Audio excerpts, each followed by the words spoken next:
Hey guys, in this video we're going to talk about how you can change Chase Bank phone number. So make sure to watch this video till the end and let's get started. Now you can see that I'm on the official website of Chase Bank. Now if you want to update your phone number, what do you have to do? It's important to keep your personal details and marketing email preferences up to date. Here's how.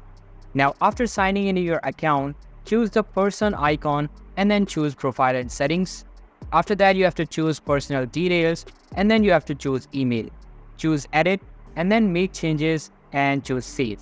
Your email will be updated then. Now to update address or phone number, just repeat the same steps.